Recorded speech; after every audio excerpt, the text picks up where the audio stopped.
I'll be teaching you how to use a Clipchamp. Okay, so this is the home page. Say text to speech. So we're going to try it for free. To the left here, text to speech.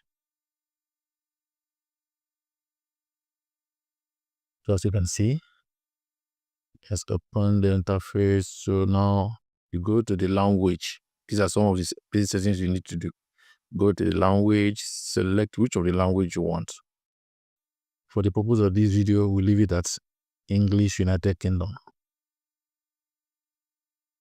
So these are the voices. So you can actually choose which of them you want. You can see there are many of them.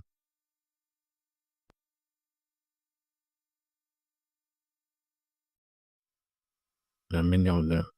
So we can say, okay, let's try Lola multilingual.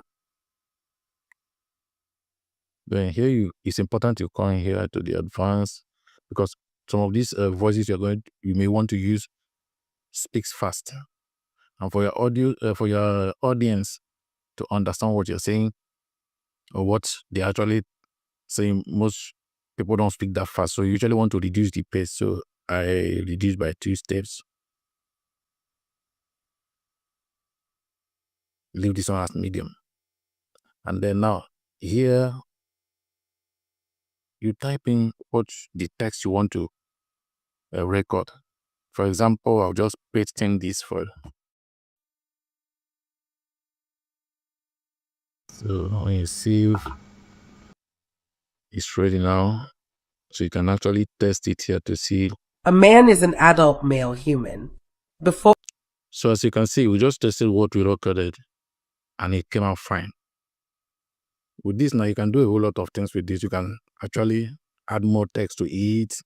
As in, what I mean is, this is actually short, but it's for the purpose of this video. So you can actually give it some more larger text to record longer than this for free.